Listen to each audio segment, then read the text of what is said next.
We're going to get started in just a second. If you're watching, we're giving it a few shares, and we'd invite you to do the same. So stay with us for just a second.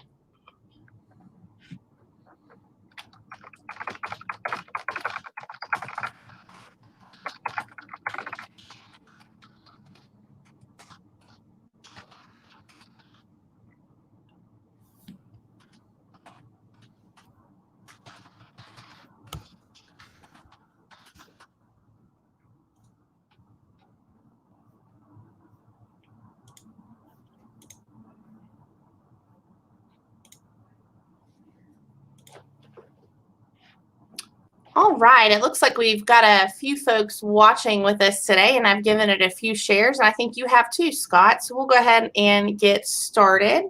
If you're tuning in for the first time with us, welcome. We're so glad you're here with us.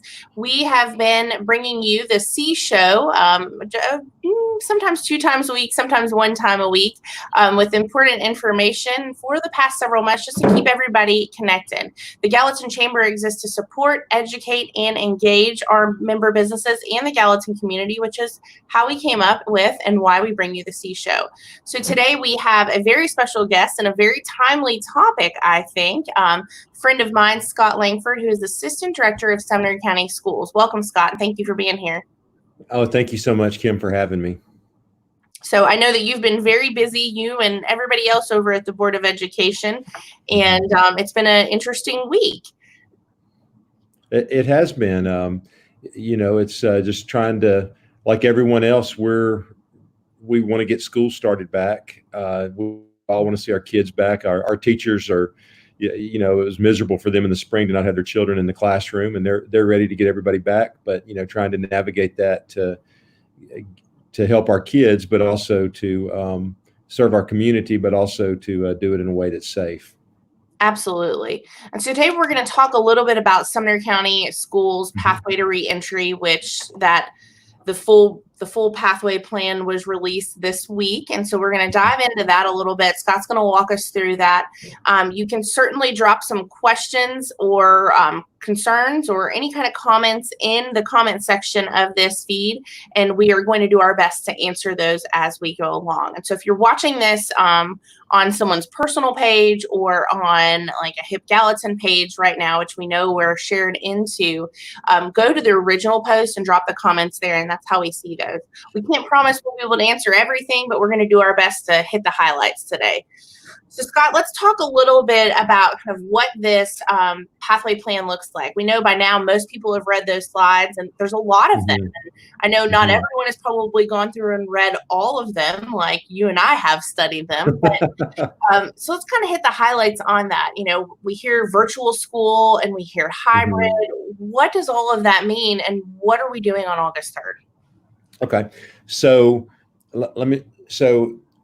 we consult. If you look at what Dr. Phillips and the team has put together, first off, you can find the Pathway to Reentry. It's linked on our sumnerschools.org website, and you can find and pull a copy and read it. It's really comprehensive.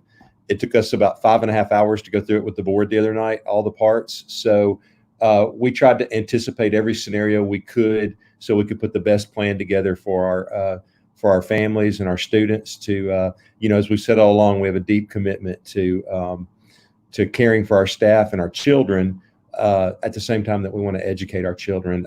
Just a quick shout out to our school nutrition team. We served over 562,000 meals in March, April, May, and June. So amazing work by them, and we're thrilled that they were able to do that.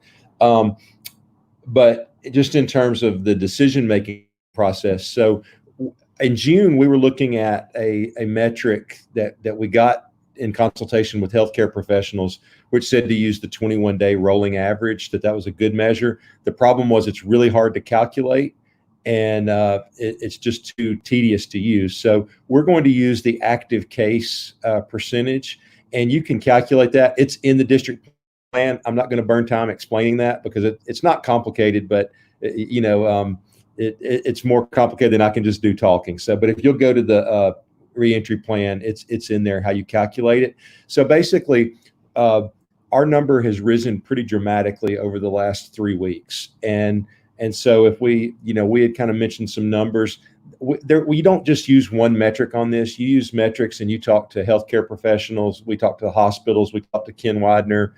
Dr. Phillips consults people all over the country to make the most informed judgment, because our primary goal is to get children back in school, but to get them back safely. So, that, and of course, as we all know, this changes weekly.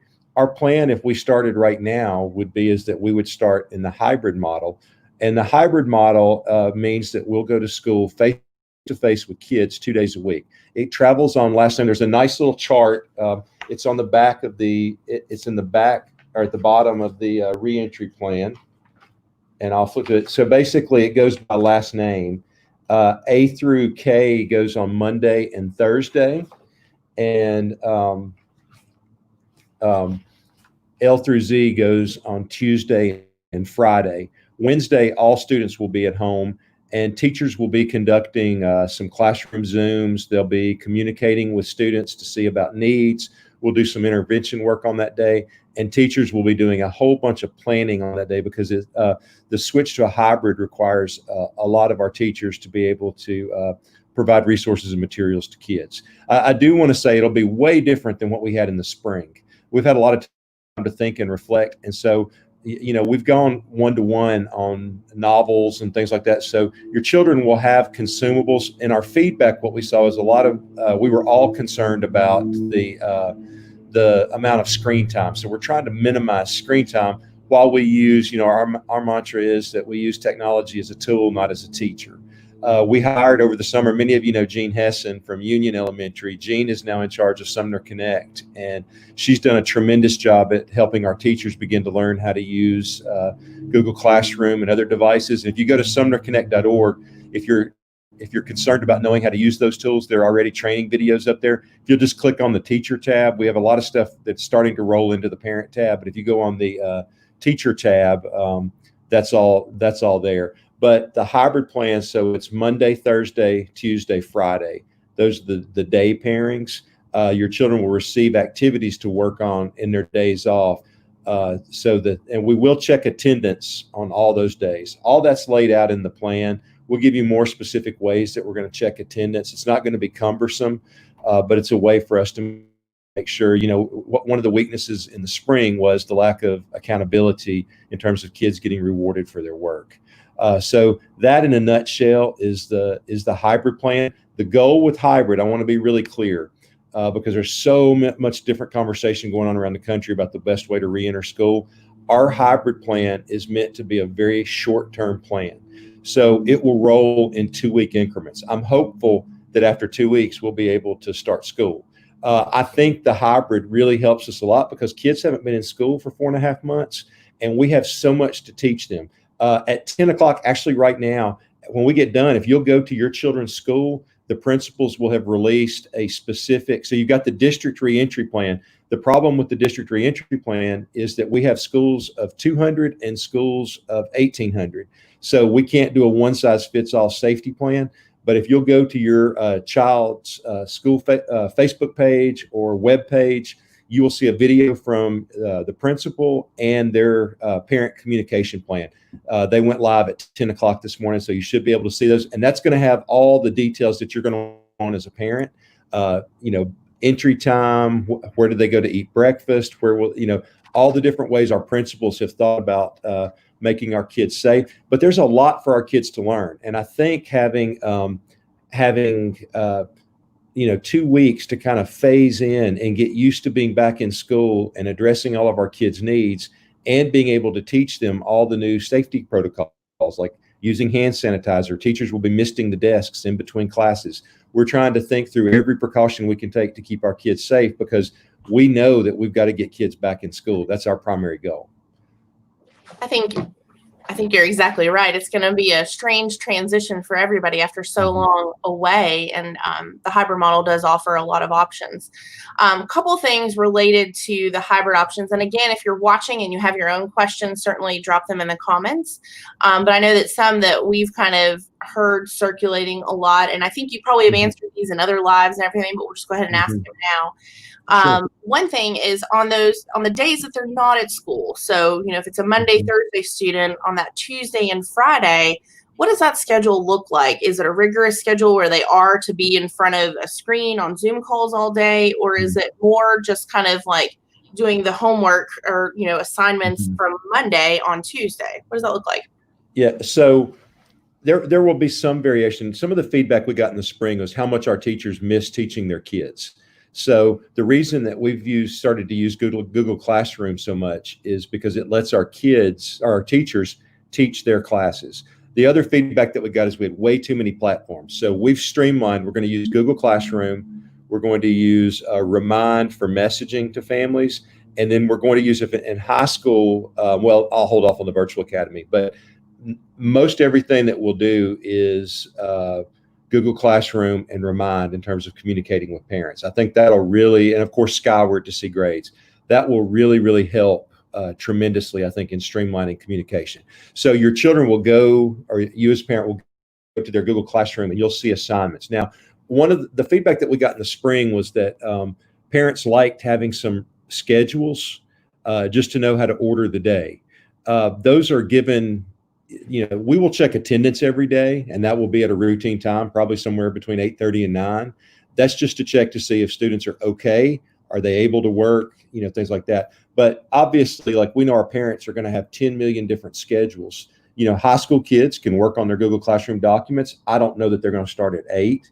I know Langford Academy back in the spring started about 11:30 for Rebecca. She's not an early riser, but we've got some flexibility because I know we know the inconvenience that this is for parents with childcare and everything. So it's going to be catch as catch can and get the work done. But we've provided those schedules as a tool just so you know about the appropriate amount of time. On the, like if my child goes Monday, Thursday, on the Tuesday, Friday, they will have assignments from the teacher to work on. It'll be in their Google Classroom. They're also, like, if you're concerned about devices, like we have, like, so with our Wit and Wisdom ELA curriculum, we have paper packets that contain all the readings and the materials and things like that they'll be able to bring home. We went one-to-one with books, so they'll have the book that they can bring home to work on. They'll have their own, so they'll be able to read there. They'll also have the assignment in Google Classroom, and we have a program that Wit and Wisdom is rolling out in the next 2 weeks called In Sync, not the boy band, but it puts all the resources online, so you can access it online. That'll be linked into the Google Classroom assignments, or they can just use the pencil paper. We know, one of the things we learned in the spring is we got to have multiple ways to get at this when we're in the hybrid learning environment.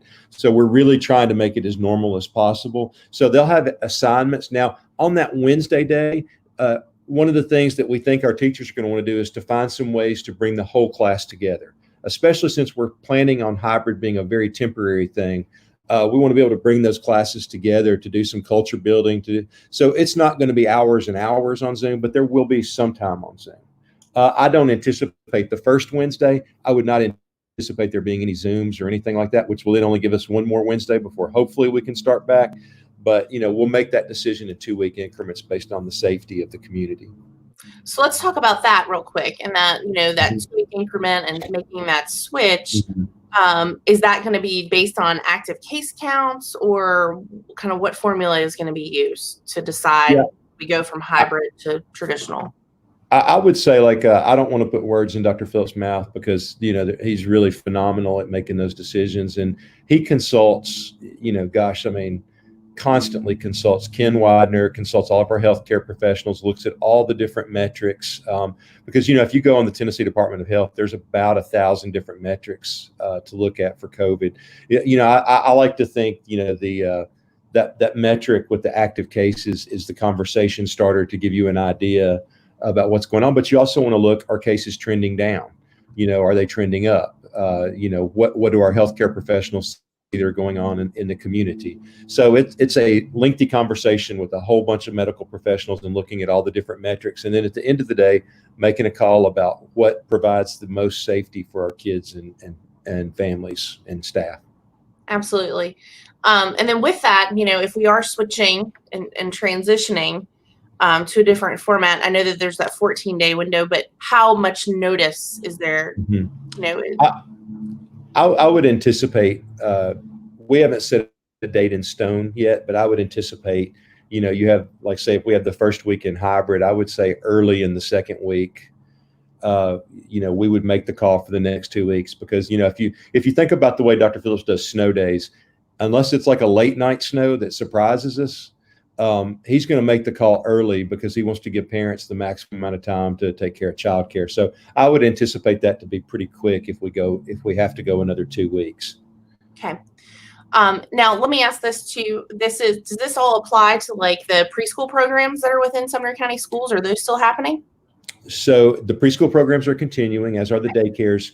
Let me hold off on a definitive answer on that for right now, because we're still working through. There's a different set of state bureaucracy and different things we have to work through there, and we're still kind of processing all that. And we know how important those are to parents, and so we're trying to work through that right now. Got it. All right. So we've talked a lot about hybrid. What about the virtual academy? Let's break that down just a little bit. Okay. So we did, and actually, let me say this, we'll have another POSIP survey coming out on Friday through Sunday. So we really need parents to take it, because it's important. We had 49% of our families participated in the survey that we did a couple weeks ago, which is a great response rate. We'd love for it to be even higher, so we can get the best information to provide for us and for the school board to make decisions. So next survey will come out on Friday to Sunday. We'll also be surveying teachers on the same time frame, so we can get feedback from our staff. But basically, when we ran that first survey, we found that about 18% of our families were interested in a virtual only option. So some virtual academy will follow the Sumner County calendar. So if it's a day that's off, like Thanksgiving break, it's off. We will have certified classroom teachers leading at K-8. So your child would be in a virtual classroom with a teacher. If you do it, you're committing to an 8 to 3, or not strictly 8 to 3, but a school day of some variety, where you will have face-to-face instruction from a teacher virtually. It'll utilize Google Classroom. We'll have a multitude of ways. We'll have some live instruction with teacher. We're building a bank of teacher videos of some of our best teachers in the county that will be recording lessons. We'll use that in all classrooms, but we'll definitely use it also in the virtual setting to supplement what's going on there. But the idea being is that we realize that we have some families that have medically fragile students or medically fragile family members that don't need to be in a school, even if it's a very low risk situation, just because of the danger to their family. And there are some families that really feel like this is the best option for them, and we wanted to provide that for them. And so we built out this virtual academy. K-8 will be largely face-to-face instruction with a teacher. Now, obviously, it's not going to be 8 hours. Nobody wants 8 hours on a computer for our kids. There would be time where you'd be with the teacher, and then time where you're working independently. It will require some parent involvement, just especially at the elementary level, because of the need to help them and assist them when they're working independently.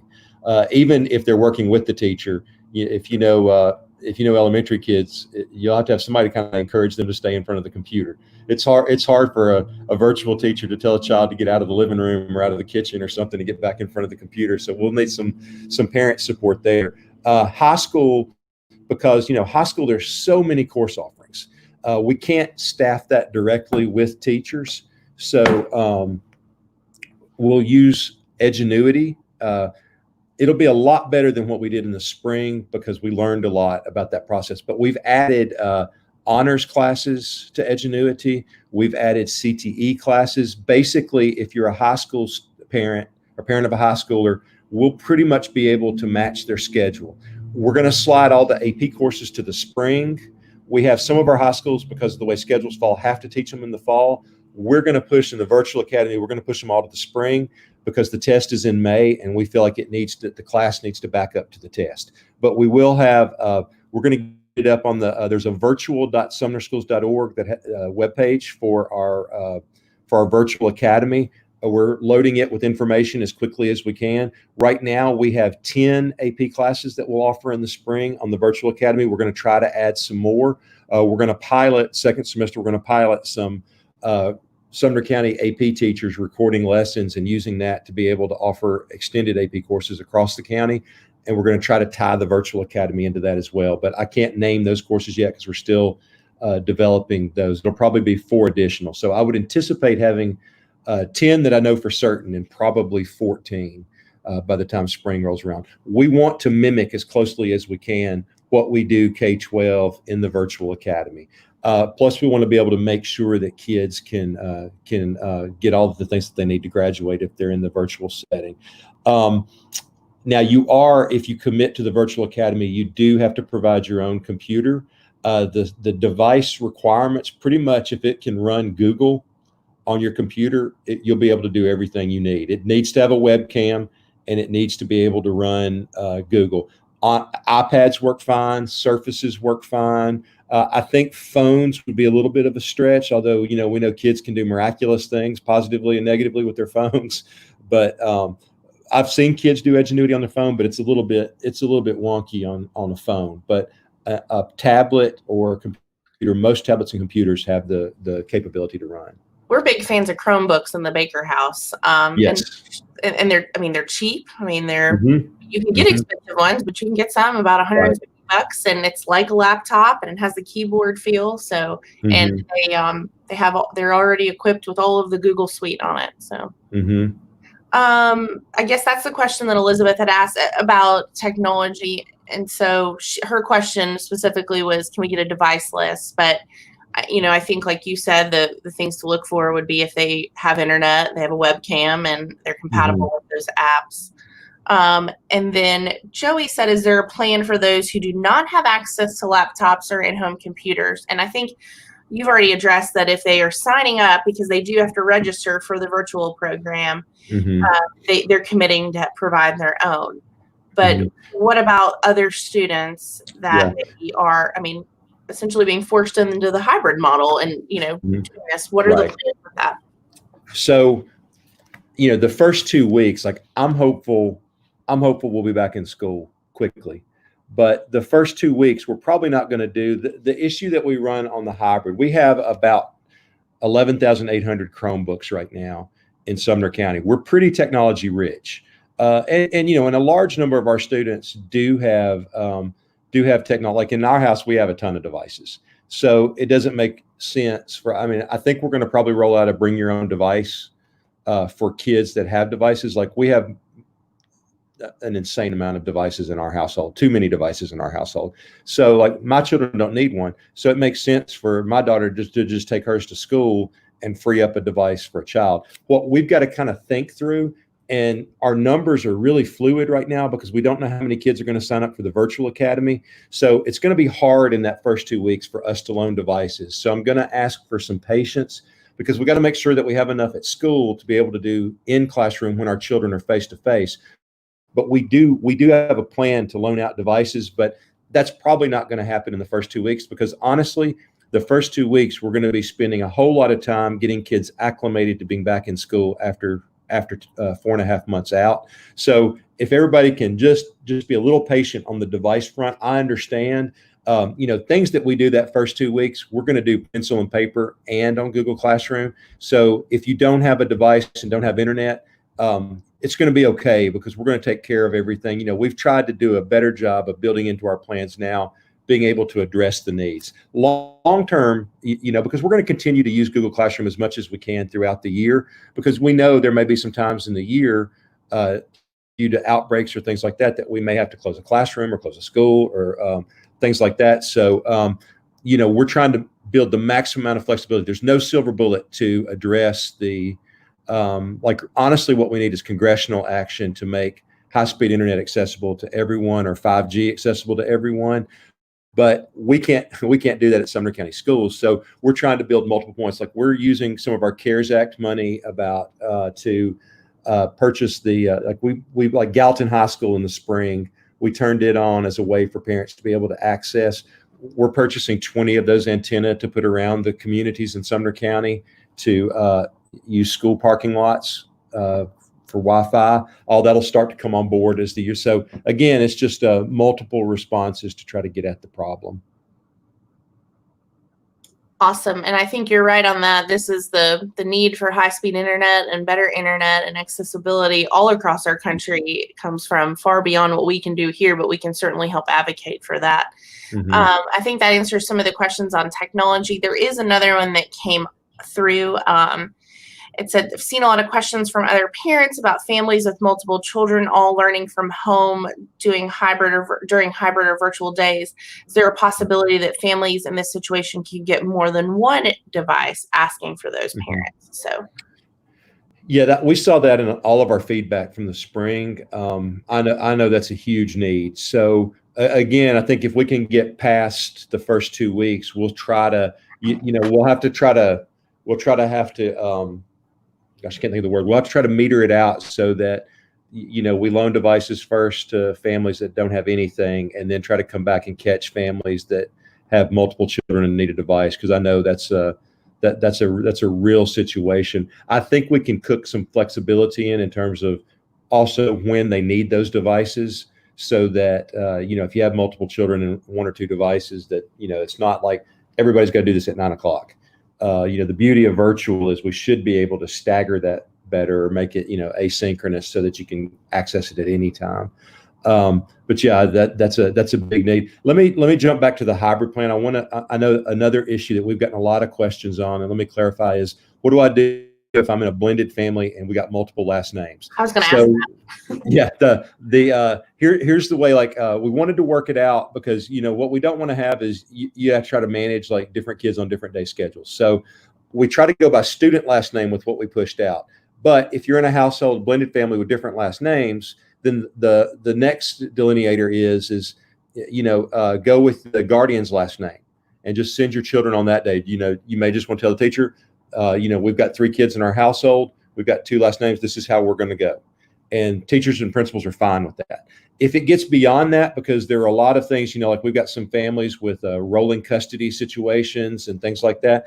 What I would encourage you to do is just contact your child's principal, because what they're going to need to do is talk to the principals at the other schools involved, because what we don't want to, like, in trying to solve a problem, create it on the other side and say that, like, one school says come Tuesday, Friday, and the other says come Monday, Thursday, and then we've gone away from the child's last name and then recreated another problem. So if you can get the principals involved, if you have a specific need, just talk to the principal, and they're going to try, like, we're trying to be as flexible as possible to get our kids to school, but also to work around schedules. Awesome. Thank you. This question is related to a daycare. Let's see. Samantha, I don't know that Scott Kent is equipped to answer that question, because it's related to a daycare and need for technology, but I'll certainly, if you want to send us a message, I can try to help with some resources, and the chamber can try to help that daycare in the community if we need to. And I would say, Samantha, they should have paper pencil products to use too. So I don't know that you'd have to have Chromebooks immediately. I might just wait a week or two. Yeah. Because our hybrid runs should be very short runs based on where the infection rate is in the county. We're not planning like a long, lengthy time in hybrid. Our plan is to get back in school as quickly as possible. Let's see. We don't have a lot of questions coming in right now. What have we missed, Scott? We've covered a lot. Yeah, we have covered a lot. I know. Here's one thing. Online registration started yesterday. So if you'll go on Skyward, you can go ahead and register your child, and you can take care of about 90% of what needs to take place. Our registration nights, we've scaled back pretty dramatically. Everything that you need to pay for, yearbooks and all that stuff, you should be able to do online. So the registration nights, we're going to need everybody to come. The schools, like if you'll go to that school communication plan, our parent communication plan that's on your child's school's website and social media, you'll get the information on the registration night, but you can do most of the registration online, and that's hugely helpful. And the last page of that registration document gives you the option to opt into the virtual academy. I should have mentioned that there. You can sign an acknowledgement sheet, and then that'll give you the guidance that you need on how to enroll in the virtual academy. Okay. Speaking of the virtual academy, it looks like we had a question that came in asking, can you opt into virtual school after school starts, or is the deadline absolutely next week? So in elementary and middle school, we're going to roll it in 9-week intervals, and then high school, it'll be semester because of the way the credits work. So we're asking everyone to make a decision by next Wednesday, because we've got to address our staffing needs. and we want it to be a great experience. We have a lot of moving parts that we have to get. So we're going to need, but let me say this, that's not a firm line in the sand. Our ultimate goal is to get our kids in the place where they can best learn. I think we will have kind of a rolling admissions policy in the virtual academy, because what I can envision happening is we've got 5 kids in our house and COVID moves through like the flu does or something like that. But COVID comes with a 2-week quarantine once you test positive. So I feel like we'll have some families that will discover, that they're going to need to switch over to virtual because of the health needs of their family. We're completely going to do that. So we'll deal with those case by case. And I would encourage you, like, if you get into school and you suddenly realize that the virtual option is going to be better for your family, contact your child's principal, and then they'll contact me, and we'll figure out what's going to be best for the child and for your family. Awesome. A couple other questions that just rolled in. One is about yearbooks and asking if they're going to get their yearbooks from last year. I know we picked up ours this week from Schaefer. Mm-hmm. So Mm-hmm. I would imagine that each school's kind of handling that. And I know from our experience that the printer had delays because of COVID. So I would think that maybe, Scott, correct me if I'm wrong, they should probably reach out to their school directly to see what the plans are for distribution. Right. Yeah, I would touch base with your child's school, because I guarantee it's probably like the yearbooks were all over the place because of printer delays. And another question that came in, I think, which is important, is will they have after-school programs like Unity or anything else that maybe happens at some of these schools? Yes, we will. Okay. And then I guess a very important question, especially for Greenway fans, is what about athletics? I know that TSSAA has their own set of guidelines, but how does that kind of incorporate into the school year?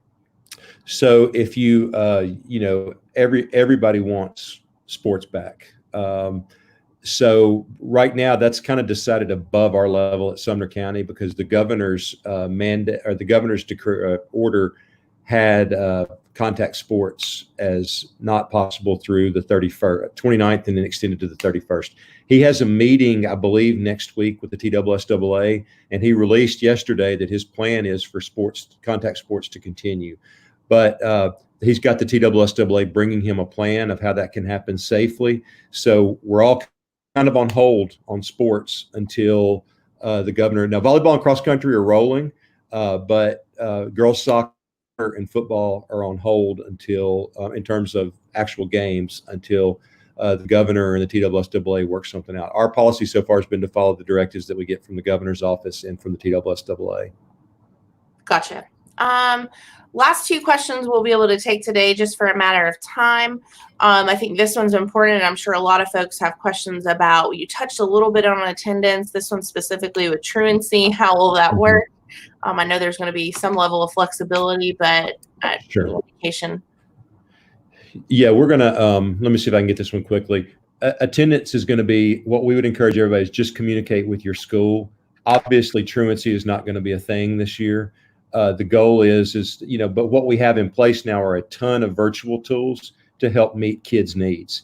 So, our main thing is for them to get the teaching that they need, the instruction that they need. So our attendance department will be working with families to get them in the proper format so that they can learn, but you won't get truancy letters and things like that this year. Okay. And last but not least, this is a very important question, I guess, and lots of people have mixed feelings and thoughts and concerns about this. So what about masks? Right now in our plan, based on where the threat level is, we're asking, it's encouraged for folks to wear masks. We follow, basically, I think the best answer to that is you can read, there's a big section in the district plan without me having to go into great depth. And it's better if you read it, because it makes sense than what I can do in a couple seconds. So I would encourage you to go to the district reentry plan. But basically we follow the guidance. Mayor Holt has issued an order asking for mask wearing. And so we try the best we can to adhere to guidance from our county mayor. Thank you. I think that sums it up. And I actually, in the comments, if you're watching with us and you want to go back, you can rewatch this. But I also linked a couple things. I linked the Sumner Connect website, which has some of those resources and for the virtual tour tools, as well as the pathway slides. So you can go through, and I would encourage you to read those. They're very helpful. They're easy to read, and I think they're easy to understand too. So I think you'll have done a tremendous job. I told you earlier, as a parent and a business leader and economic developer, I think that this offers the best for everybody. I mean, this is not one size fits all, and education has never been one size fits all. Right. But this gives everybody a lot of different options to do what's best for their family during these times. So well, thank you so much. Appreciate that. And I appreciate the hard work that you and Dr. Phillips and everybody at the board have been doing. Well, thank you. We have a wonderful team, wonderful board, and just wonderful principals and teachers. And I just want to take thank you to the chamber community, because we love the way that you support our schools and our kids. Everything that our kids need. The business community in Gallatin and Sumner County, they meet every need, not just a little bit, but overwhelmingly. So on behalf of the school system, let me just take a moment to thank y'all. And Kim, thank you for the work that you do and the leadership you give. Absolutely. Thank you. And we know that there is a strong connection from getting our kids back to school to our business success. Right. So we're here to help make all of that happen. If you watched us today, Scott said, if you have kids at specific schools, you might want to hop over to their social media or their website. They release some school-specific reentry plans, and so there should be a video there. And Scott's contact info is also scrolling at the bottom of this screen. So feel free to reach out to him via email with additional questions. So. Awesome. Well, thank you for joining us, and everybody, thank you for watching us. We will be back next week live on Facebook with some more important information. So thanks for tuning in, and have a great weekend. Bye. Bye.